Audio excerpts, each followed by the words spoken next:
I can do now so much more with my life, which again is the most important thing to me. Is I want to have a great life. I mean, I want to have a business that supports that, and I want to do work that I enjoy, but I don't work just for my business, and I am not out just for a career kind of a thing. I'm here for what my business can do for me. Welcome to the Smart Gets Paid podcast with me, Leah Niederthal. I help women land higher paying clients in their B2B consulting, coaching, and service-based businesses. But I've never been a salesperson. My background is in corporate marketing, and when I started my first consulting business, I learned pretty quickly that it's about 1,000 times harder to sell your own stuff than it is to sell someone else's. So I taught myself how to do it, and I created the sales approach that I now share with my clients so they can feel more comfortable in the sales process, get more of the right clients, and get paid way more for every client contract. So whether your client contracts are $5,000, $100,000, or more, if you want to work with more of the clients you love, do more of the work you love, and get paid more than you ever thought you could, then you're in the right place. Let's do it together. Thanks for tuning in, and don't forget to rate this podcast, review it, and share it. Thanks. Hey there, Leah here, and thanks for tuning in. I hope that wherever you're listening to this, wherever you are right now, you're having a great week, making some good progress on your business, and of course, taking some time for you. So I am so excited to share my conversation with one of my longtime clients with you in this episode. But first, we have to go back in time just a little bit. So between 2010 and 2014, I was what's called a digital nomad. My former partner and I traveled the world and ran our businesses from wherever we were living at the time. Actually, I don't even know if people call them digital nomads anymore. Do they do that? I don't even know. This was way before working remotely was really a thing, and definitely long before working remotely during the pandemic. But during those years, first, we backpacked for a month or so, but we kind of figured out that we hated the fast pace of backpacking, so we slowed it down. And we started to spend weeks at a time in places where we were staying. So, 3 weeks in Cartagena, Colombia, and 3 weeks in Budapest. Later on, we would do 2 months in Buenos Aires and 2 months in Vietnam. And we spent 2 consecutive summers in Berlin. And we traveled with our dogs, which is like a whole other story. And while I was traveling, of course, I got to experience some incredible things. I surfed in Nicaragua and did Machu Picchu and ate the most amazing food and got to know our neighborhoods in Berlin and Buenos Aires. We had our local coffee shops, and we really lived in these awesome places. And along the way, we also met so many amazing people. And we got to know a couple named Warren and Betsy Talbot, who were also digital nomads. And they were the couple behind the website and the brand Married with Luggage. We immediately hit it off, and we stayed in touch long after any of us were digital nomads anymore. And they had long since retired the Married with Luggage brand. And a few years later, after we stopped traveling, after I had left that relationship, and when I had started my own thing under what was my old company name and now is Smart Gets Paid, a few years after that, when Betsy was running her B2B copywriting business, she became one of my very first students in my program signed. It was way back in 2018. And of course, we've stayed in touch since then too. And it's been so awesome to see Betsy grow her business. But, as things go, you don't get to chat with each other as often as you would like, right? But recently I got an email from Betsy that just put the biggest smile on my face. And I immediately invited her to the podcast.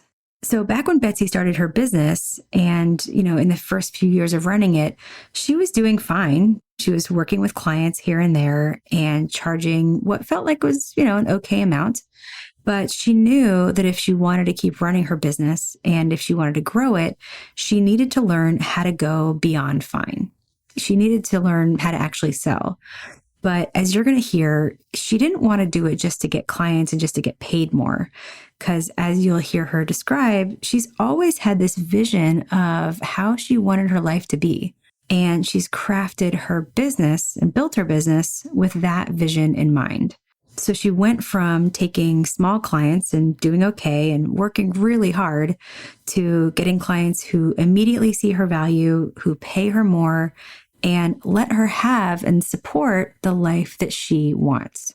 I love conversations like this because a lot of times in these episodes, we're solving sales challenges like right now in the moment. And in this episode and some of the episodes coming up, you're going to hear what happened after they changed how they were getting clients and what happened in their business after that. But Betsy's story in particular is an example of what your business can look like long after. Because when you learn how to sell, it doesn't just increase your income immediately, which it does, but it really transforms your business for the long term. Betsy Talbot is a B2B copywriter who works with clients in complex industries. And I'm so excited to introduce you to her and her story so that you can hear how she structured her consulting business to support the life she wanted, not the other way around. And then hopefully someday soon, you'll partner with us to help you build your consulting business and you'll come back on the podcast and share your story. Let's listen in right after this. Enjoy. Betsy, I'm so happy to talk to you after all this time. It is such a pleasure to see you. Your face again. Yes. So let's just set the scene here. Tell us what you do.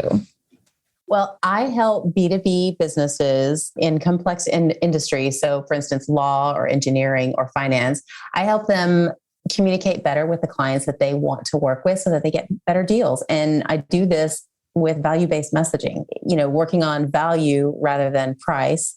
And this seems to resonate, especially in those industries where, again, it's a very complex subject. And so they're used to talking in very complex ways that don't necessarily translate to the best deals that they can get. Yes, I am familiar. And I should say that, you and I worked together in my program Signed.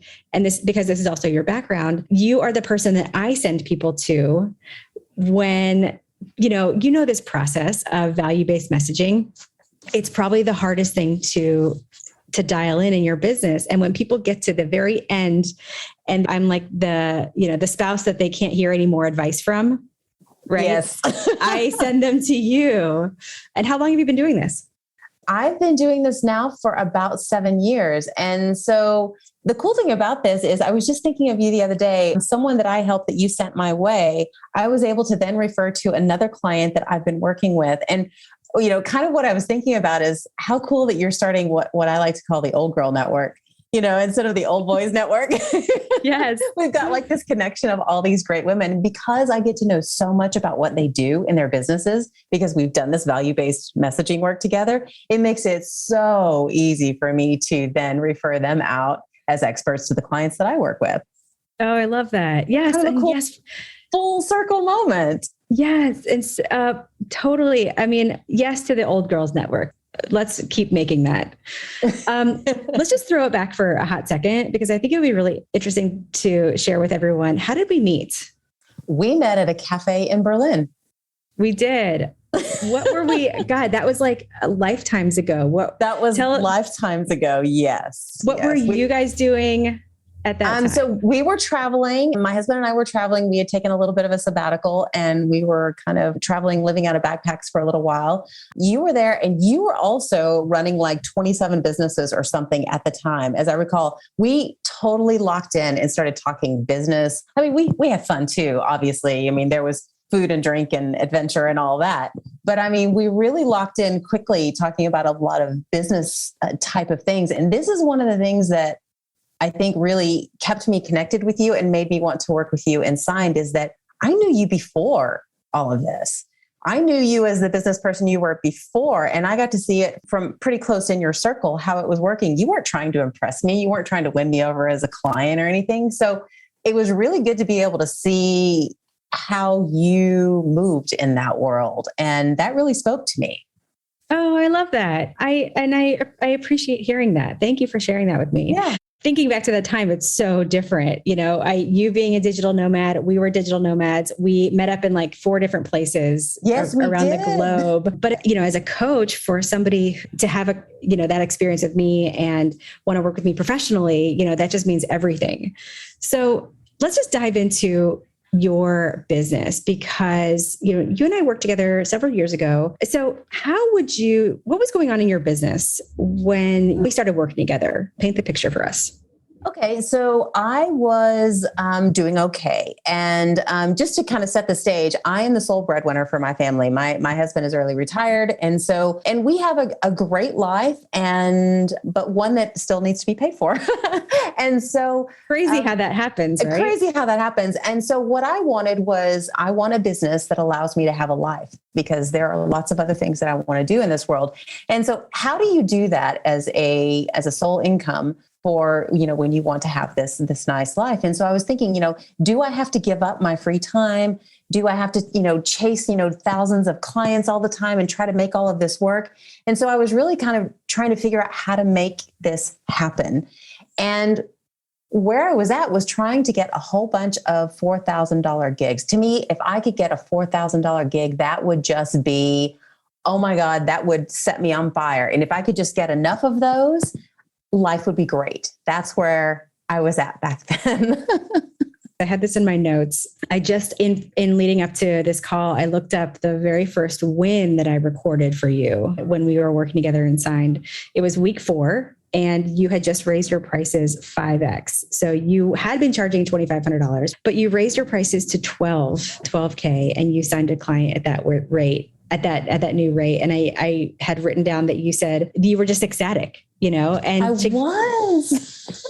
I mean, of course, that's 5x, but that it turns out that was also not the end point. That was the starting point. Do you remember that moment at all? I do. Do you remember that? I do remember that. And I remember thinking that, I was only 4 weeks into the program. And the thing is, I took your program, and at the time it was an expense for me to take that. I was thinking, well, is this really something that I should be doing? I don't know.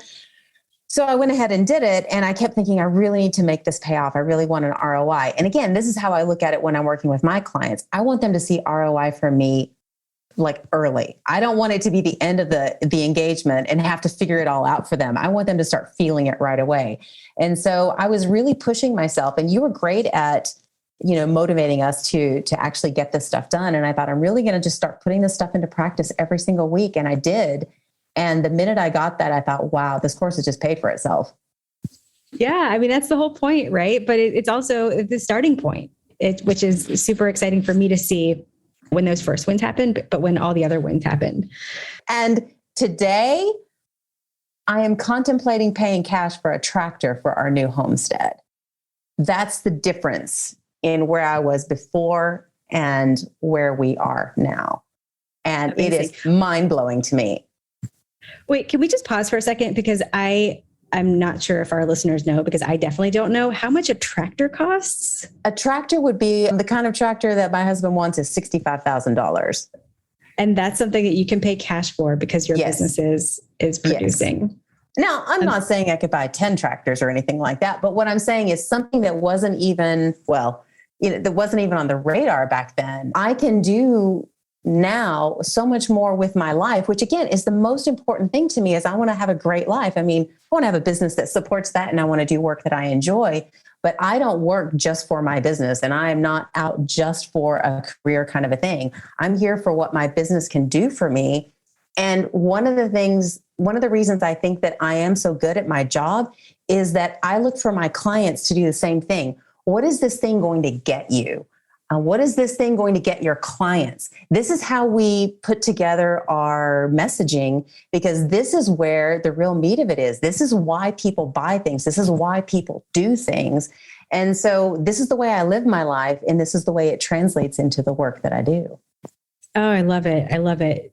Starting with your life first. I mean, I remember back from our conversations long ago, you came from a corporate background. Yes. You could have easily stayed there, both of you guys, but you wanted something more. And one thing I really appreciate about you is that you have always put this quality of life first as an outcome, right? Versus only going for the money. Money has to pay for that, of course. But, a constant drumbeat with you has been these are the ways that this is improving my life. This business, right, is designed to improve my life, and the money follows.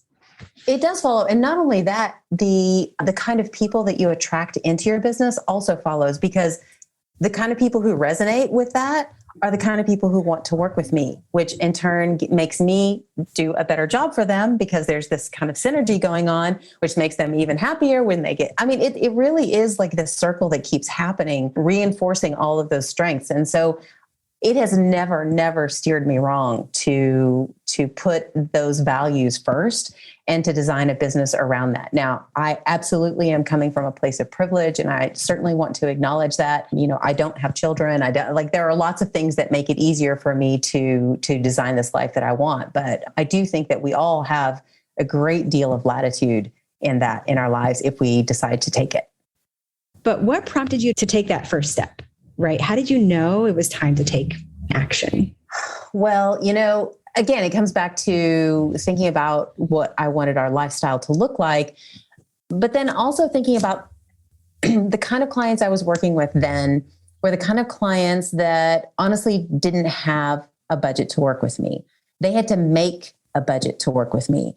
And I decided the differentiation for me, even though I loved working with those clients, I want a client who has to decide whether they're going to spend their budget to work with me, not one who has to find one. That is such a big difference. That is such an important distinction. Because what does that mean for you when you start to work with them? Well, they already have dedicated, they have already decided, again, aside from the money piece, they've already decided that this is important in their business, which means they are going to take it seriously. They're going to put the resources behind it and the attention to it. I don't have to bring them along to do that. Whereas someone who's just had to come up with the money, and again, I've been there. I do not begrudge that, being in that situation at all. What I'm saying is that person is always thinking about this first outlay of cash that they've done, and is it going to be worth it, and questioning it the whole way. I can't be doing my job and also reassuring them that they have made the right business decision because it's the first time they've done that. That's a heavy burden on me, and I can't soothe that for them. Working with clients who already have a budget, I don't have to do that. And it just makes such a difference in the work. And when you make that kind of a difference in the work, you get a whole lot better results.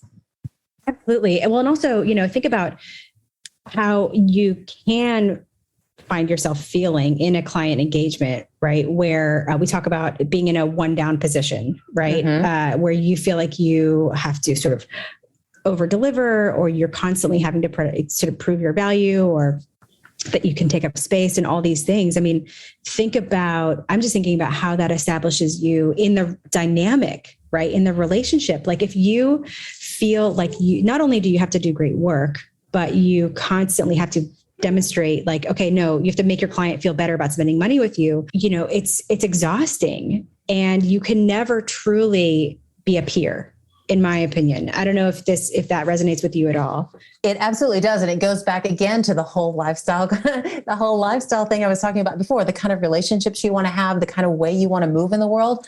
I don't want to be one down or one up with anybody. I want to be on an even field, and I want us to move forward together. You know, one of the things I have in all of my proposals is that I'm a person who puts outcomes before egos, and I like to work with reasonable people who feel the same way. And that's exactly how I approach the work that I do. And so when you can work with someone in that way, and you don't have to make them feel bad, and they don't have to make you feel bad, and neither one of you has a weird feeling about that because of anything, it just makes for such a better work experience. And I don't just mean from the personality perspective, but just from the synergy that you have when you're trying to accomplish these goals. It's just on another level. It is. It really is. Well, so you had started down this path because you knew where you wanted to go in your life, and then working backwards, you wanted to go in your business. And then you and I started working together. What do you feel like are, I don't know, a few of the most important things that you've learned that have really impacted your success or enabled you to sort of get to this place in your business? Well, I have a couple of really big ones that stand out. The first one is value-based pricing, because before I made a lot of money for people and charged peanuts for it. And when I started basing my prices on the outcomes that clients could expect from working with me, it changed everything. Now, of course, some people say no to that, and that's cool. You know, that goes along to something else I'll talk about in just a moment. But for those who do see that value and can tie it to that, they're happy to pay it. They're absolutely thrilled to pay it. Well, I have actually one client who says, "You're the easiest person to give money to." It's my favorite testimonial ever. But he says that all the time. You're the easiest person to give money to. And I love that. So I think that has been the most important thing. So when I'm on a client discovery call, I find out, what is it that you're trying to accomplish and what does that mean financially to your business? And then I develop my price based on that. So it's not like I'm an a la carte menu of, if I write, if I help you do this thing, it costs this much. I mean, that's not how I work. I work based on the value of, what the client is going to receive. And so that was a big thing for me because, well, A, it helped me position my products and services in a much more powerful way. But B, it made me realize the kind of impact that I'm making for my clients. And when you go in with that kind of confidence and knowledge that you've done this before many times and you'll do it many times in the future, it just changes your conversation. You have no problem being a peer when you go in that scenario. I'm not one down ever. I'm never one down in those conversations. That is why I love that you said that, because that's why it's so important for me to teach value-based pricing as part of this system, because it's, the first sale is to yourself always. And if you, especially as business owners, we need small and big points of reinforcement that say, you know what, I'm good at this. I can help my clients get amazing outcomes. All the sort of things that come out of, that line of thinking. And you can walk into any conversation, you can walk into any proposal, we can walk into any follow-up feeling so much better, right? And then when you put it to numbers, it makes the numbers, instead of making the number actually feel weird, you're wondering if you're charging enough. Exactly. And it's so funny. Almost every client that I work with tells me that they would have paid me more at the end. Oh my God. Well, that's some data right there. Exactly. Well, no, when they get the result that they're looking for, they're just like, oh my God, this was worth so much. This was great. This was amazing. And, yes, it's kind of a joke or whatever. And, maybe I could have or whatever. But what I love about that is that I don't have clients who feel like I charged them too much or they didn't get what they were looking for. They always get more than what they were expecting. And I think if you run your business that way, so that it's not about how much can I charge? It's how much value am I offering them and what is a fair price for that value? That way, I don't feel like I have to operate up to like this 150% level. I mean, I can operate like a normal human being and still get stellar results for them and feel really great about it. And so will they. It's only if you're charging, trying to see how much money you can charge, and then have someone say, okay, now what are you going to do for it? Well, yeah, that would really put you in a pressure cooker kind of a situation. But I don't feel like, I just want to make sure that it doesn't come across that I'm saying, hey, we're just going to charge a whole lot of money and do whatever. I mean, it's definitely about the value that I can offer in the path to reach the goal that the client wants. Absolutely. And I certainly don't want to imply that either, because I think also, you and I know that all these pieces are connected, right? You can uncover the value, price your work so that you feel comfortable helping the client achieve the value. Also, if you go backwards, making sure that you're talking to the right people who see that value and who are ready to achieve that value in their business. Or just say no. If they're not willing to, and you know what the value is, I'm willing to walk away. Right. Exactly. So, all right. What else from, what you learned in the system did you feel like really shifted things for you? The whole concept of offering and not asking, that was a big one for me. I know it was like in the whole scheme of the program, maybe not like the most mind-blowing thing, but that is the thing that has really stuck with me the most, is that I'm not here begging anyone to work with me. I'm not here pleading for anyone to notice me or anything like that. I have a valuable service to sell. I like to work with a certain type of people, these people in complex industries. And if we can make it happen, that's great. If not, I wish you well, and I will go off and do something else, and everything's fine. I don't get caught up in it so much that, if I don't win this deal, then I must suck and everything's horrible and nobody likes me. And I don't get wound up like that. Whereas I would say earlier in my business, I felt like every deal was a make or break on whether I was a success or not. And I don't feel that way at all now. And that is a huge difference in my attitude and my confidence level going into it, but also in my satisfaction with what I do, because you're not going to win every deal, and and that's okay. And sometimes it's very okay. And so that was a really good lesson for me. And then I would say the third thing was this whole point about discovery and trying to find out your customers' pain points and the value that they're looking for. It doesn't end when you get the client. If you turn that on and you keep that on all the time, you will never be at a loss for business. One of the things that I say to clients all the time is, we're working, say, on a specific campaign or a specific program. While we're doing that, something else will come along and I'll get an idea and I'll think, oh, I wonder if they did the this and the this and the this. And instead of just keeping that to myself, I'll say, here's an idea for your back pocket. We're not going to be able to address this right now, but I was thinking if you did the X, Y, and Z, then you could then do this other thing that you said you wanted to do. And that's always just like oh, wow. And then they remember that. And then 9 times out of 10, I don't even have to approach it again. They say, can we add this on to the end of the project? Can we do this next? Can we, they're the ones who come back to me for that, because I'm constantly in discovery mode with my clients, not only in what they're saying and doing, but knowing what I know about them and just like looking around the playing field, what's out there? What are the opportunities? What are the things that I can do to make their life better? And just mentioning those in a casual way and saying, this isn't for now, this is for later, but think on this. This is something that would help you accomplish this goal. And I would say that ongoing discovery has been huge for my business. Huge. Oh, I love that. Well, and I want to dive into both of the things that you just mentioned, but let's start with the discovery first. I mean, I have such a huge focus on discovery because it is, how you uncover the real value. It's how you structure a proposal, all these things. But I think what I'm hearing you saying is discovery is a way of listening, not just something that you do in like a sales call. Right. Discovery is an attitude, honestly. And when I'm working with a client, obviously I have ideas. I have ways that I like to do things. I have really defined processes, which is another thing that I think helps in the whole scope of this. But the idea of discovery is always thinking about, how can we make this better? How can we make this bigger? How can we accomplish this other goal? How does this feed into that? That my mind is always thinking that way.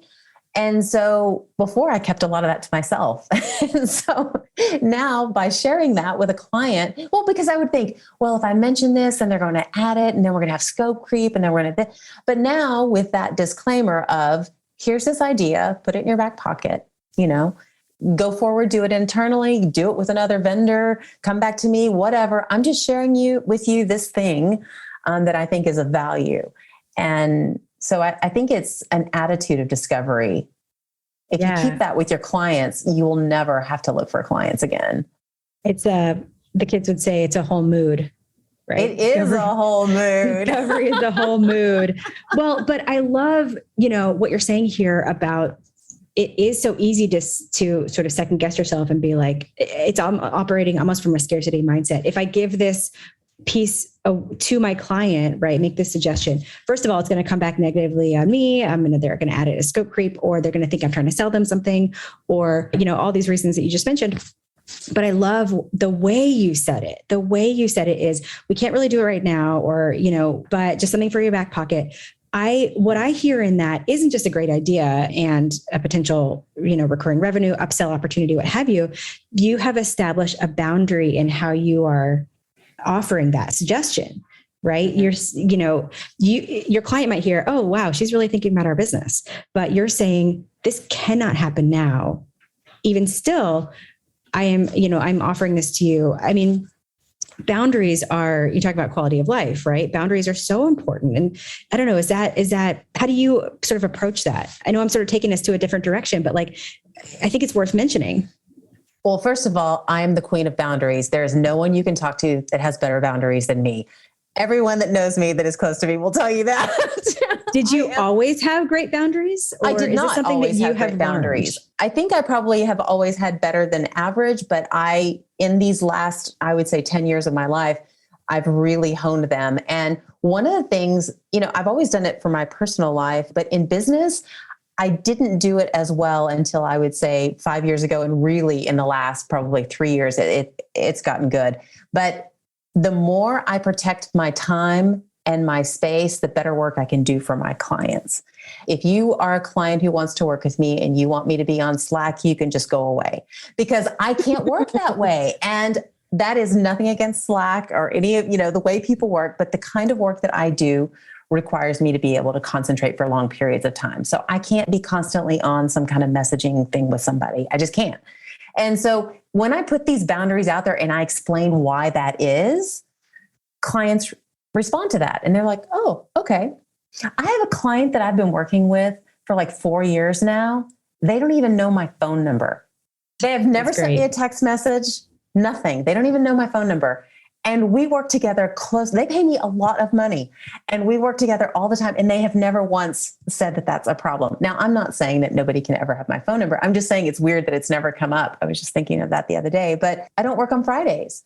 I don't answer email on weekends. Like all those things are really tight boundaries that I have so that I can do really, really great work Monday through Thursday for the clients that I work with.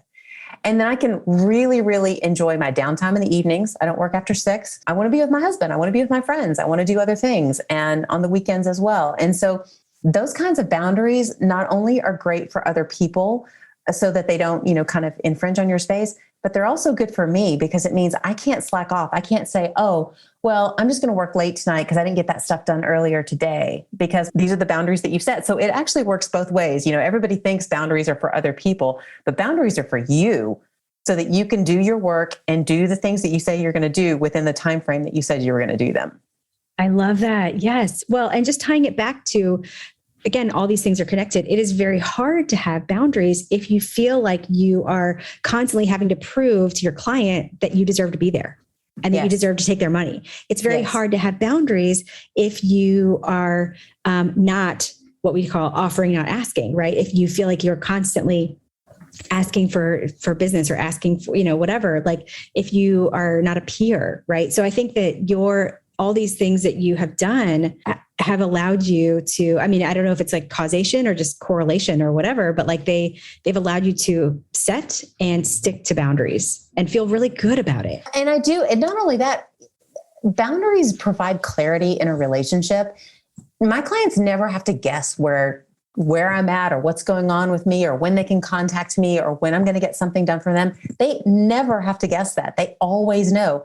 Whereas before, the way I would have worked, some late nights, some weekends here, there, whatever, they never really knew. And so when people think about limiting access, they think it's a bad thing, but it's really not. People want clarity. They want to know what the boundaries are. And if you tell them that, I've never had pushback. I've never had pushback on any of this. And it's crazy because I do lead probably a life with more boundaries than most people do in their business. And it still works. I love it. That's wonderful. So let's talk about the things that you've been doing, the work that we did together, the principles that you've been practicing. How's that affected your business? Like what changes have you seen in your business? But I'm also curious, what changes have you seen in yourself? This is great. So changes in my business are easy. I have better clients and I make more money. so there's like, there you go. All right. There's 2 big ones right there. But the third one is that it has allowed me to maintain the lifestyle goals that I want to have, to achieve some of the things that we wanted. Like, I'm sitting here in this farmhouse in Northwest Spain that I've wanted to live in. We now have it and we can easily manage this lifestyle. It's a great place to work from. We get to, live the way that we want to. So all of those things are great. And it's because the business is going well that we're able to do those kind of things. But I would say from my perspective, the change in me is the level of confidence. I've never been someone who struggled with a lot of confidence, but I will say that being in business on my own was a little bit of a struggle because before I had a business with my husband and it's a lot easier to have a business partner in some respects because you are not in it alone. You're not going alone. But when you have to be the face of everything, the negotiation of everything, do the work of everything, like when you're the one and it all falls down on you, it can be easy to second guess yourself and to feel a little bit, less confident. And one thing that the work that I did with you and putting it into practice on a daily basis all these years now is that I am confident because I have enough success behind me that I know that it works, that I know I offer something of value that people are willing to pay for, that they're happy that they paid it and would have paid me more. All of those things really feed into the fact that I'm doing good work for the amount of hours that I want to do it every week. And it's allowing me to live the kind of life that I want. So all those things together, I think, again, in the whole holistic thing that we keep talking about, it's all this big circle. It all feeds each other. And it ends up with the kind of life that I want to be living. Oh, that's so great. Well, so let's just flash back. Let's think back to you at that time when you were hoping to go from 2,500 to 4,000 for those projects. And what would you say to a woman who's at that point right now, right? At that point in her business, what advice would you give her? Well, I would say rather than thinking about how other people are going to invest in your business, that you should invest in your business first. If you give yourself the gift of learning how to run your business, and that means everything, that means sales, that means selling, that means talking to people and offering them something so they will pay you money. And I know this is the thing that nobody really wants to do. They just want to do the thing that they want to do. But investing in yourself so that you can learn how to do this will allow you to do the best work of your career with the kind of people that you want to work with. And you will stop second guessing yourself in all the ways that you're second guessing yourself right now.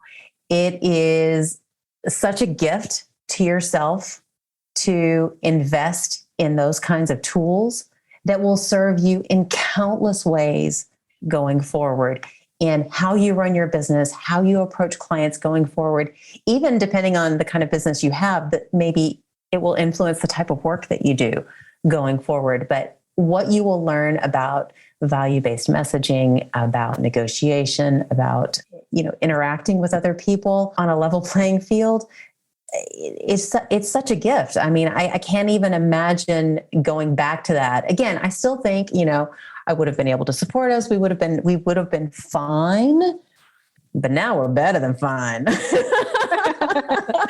That's great. That's so great. Well, Betsy, where can folks connect with you, learn about you, work with you? You can always find me on LinkedIn. I'm at Betsy Talbot on LinkedIn. And if you ever want to send me an email, I'm at betsy@betsytalbot.com. That's the easiest way to find me. But I will tell you, God, I hate to say this. I'm on this podcast about selling and stuff, but I'm actually fully booked. That's wonderful. That's great. So connect with Betsy. Do not expect that she will ever give you her phone number. But you can send me an email. Send me a joke. I don't know. Let's be friends. Tell her that you heard her on this podcast. Email me and I will tell you something scandalous from the time that we were in Berlin, or maybe during Pride Parade in New York, anyway, there's lots of things that I can say. So if you email me, I will come up with a juicy tidbit. You will share secrets about me? You will share juicy tidbits about me? I'm going to totally make stuff up. I'm going to totally okay. We're going to see if anyone believes it. Email Betsy for a potentially fake, scandalous tip about the time that we were all digital nomads together. I love it. All right, Betsy, so awesome to talk to you. Thank you so much for chatting. And I can't wait to see where you take your business and your life in the future. Thank you. And thank you so much for the boost that I've very much needed. It has made an absolute impact in my life, both financially and from a lifestyle perspective. And so I can't thank you enough. All right. So I mentioned that it was Betsy's email with an update on her business that made me smile and prompted me to invite her onto the podcast. So I wanted to read that actual email here with permission.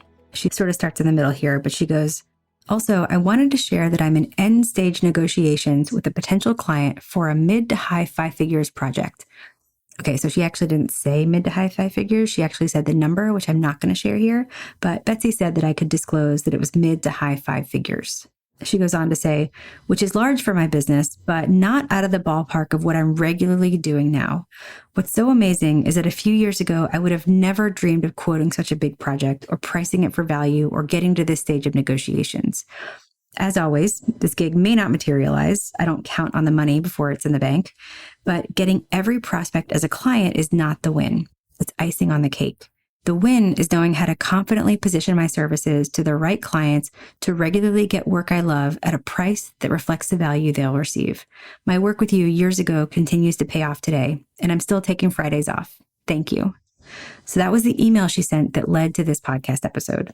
I think there are so many gems that you could take away from this conversation, and I hope you were taking notes. And actually, side note, a lot of people have told me that they keep a pen and paper nearby when they listen to this podcast so they can take notes. Someone actually told me she listens to it when she goes running, and she started taking a pen and paper with her on her runs. So anyway, I hope that you've been taking notes, and there are some things that Betsy shared that you can take away. Because you could take away how she's adopted a discovery mindset and used it to seed additional projects while she's still working with her clients. Or you could take away how she's used value-based pricing to increase her prices dramatically. And when I say dramatically, I mean, remember how she said she went from 2,500 to the mid to high 5 figures. So, you can't do the math exactly, but, do the math. But I love how her whole thing isn't about the money, right? And, I'm not one of those coaches that's like, heart-centered entrepreneur, it shouldn't be about the money. Let's not pretend like we don't need money to live our lives, right? But it's about her lifestyle and supporting the lifestyle she envisioned when she started this business. And, she's not hustling to get clients. She's getting the clients that can pay her well, so she doesn't have to hustle. But I want to sort of step back a bit and call attention to something that was kind of woven in here, but it's important, so I don't want you to miss it. You heard Betsy say that she was doing fine, and she probably could have continued to do fine. And it got me thinking about what I see a lot with women consultants, and that is this tipping point, this very fine, invisible line in getting clients. And it looks a little bit like this. A lot of women treat selling and learning how to get clients as a fix, as something that you do only when things are going wrong. Whereas the goal is to learn how to get clients before you need clients, right? To do it when, as Betsy says, things are going fine.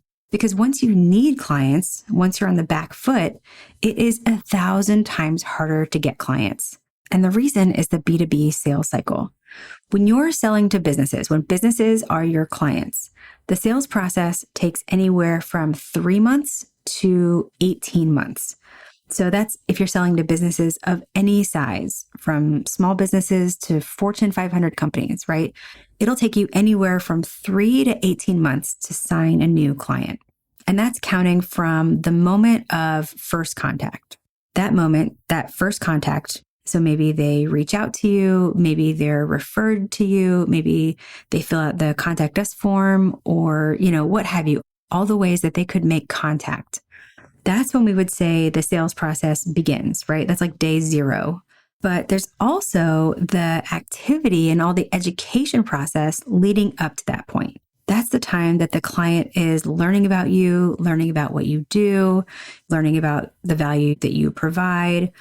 That's when, through this education process that they go through on their own, they start to understand that this is the most important problem to solve. And they ultimately, after lots of education, they decide that now is the time to solve it, and that you're somebody who they want to see if you're the right person to solve it for them. This is the kind of stuff, that education process, that's what's happening when they're reading your stuff on LinkedIn, getting your newsletter, etc.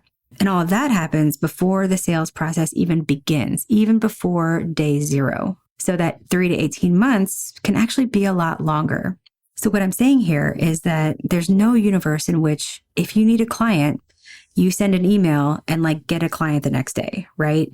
Even if you made contact with a new potential client today, you have a new day 0, there's still anywhere from 3 months to 18 months until that client signs on the dotted line and pays you. Now, I'm not saying this to scare you. I'm saying it to prepare you. A lot of women come to me because they need clients, like they needed them yesterday. And for women in that situation, I can teach you how to start conversations quickly.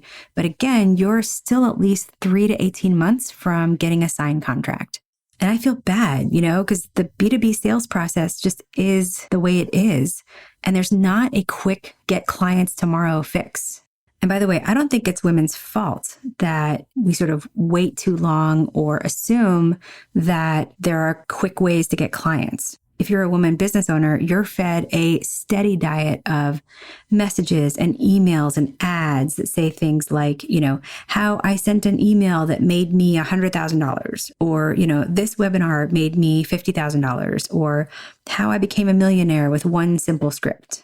But these are B2C messages. These are things that work when you're selling a low-cost product or a low-cost online course or, something like that to individuals. And that's why I think a lot of women wait too long to learn how to sell, to learn how to get clients, because you read these things and internalize these messages. So you think that's what selling is, but it's not that way for B2B. And side note, I know for a fact that a lot of these results, how I made $1 million from one script, are 100% bullshit, but that's a topic for another episode. So anyway, if you sell to businesses, if you wait to learn how to get clients until you need clients, then you unfortunately have waited too long. And I'm not saying this just for myself, although if and when you decide to learn how to get clients, I'd love to work with you. But I'm saying that for anyone you might possibly want to work with as a coach. If you sell B2B, if your clients are businesses, then don't wait until you need clients to learn how to get clients. I actually had a client recently, 2 co-founders who had to stop working with me and actually close down their business and both get jobs because of this exact problem. And one of them said to me, her exact words were, "I wish we had met you a year ago." Because a year ago, they had clients, they had steady work, and they were doing well. And I think if they had known back then that they could learn how to keep that up, and learning how to do that would only take a couple hours a week, then they would have taken that step and they wouldn't be in the situation they're in now. They were sad. I was sad. It was heartbreaking. It's why I say when you sell B2B, fix the roof when the sun is shining. Instead of thinking of how to sell as a fix when something's wrong, think of it as a way to keep things going right and make things better. It's kind of like therapy, right? A lot of people think that you only go to therapy when something's wrong. But if you've ever gone to a therapist, and I go to a therapist, right? If you've ever gone to a therapist, you know that therapy is the healthiest thing you can do for yourself. The most successful women I've ever worked with have been the ones who focused on learning how to get clients and getting paid more for their work when things were actually going well. Or as Betsy put it, when things were going fine. That's how they went from making $100,000 a year to $250,000 a year, or $250,000 to the high 6 figures. Or several of my clients have gone from the mid 6 figures to over $1 million because they treated it as a skill to take them to the next level, and they came in with momentum instead of scarcity. So listen, whether it's me you want to work with or someone else, my plea for you, my hope for you is that you don't wait to fix the roof until it's raining. If your clients are businesses and you want to learn how to get more of them or get better clients or get paid more for your work, fix the roof when the sun is shining.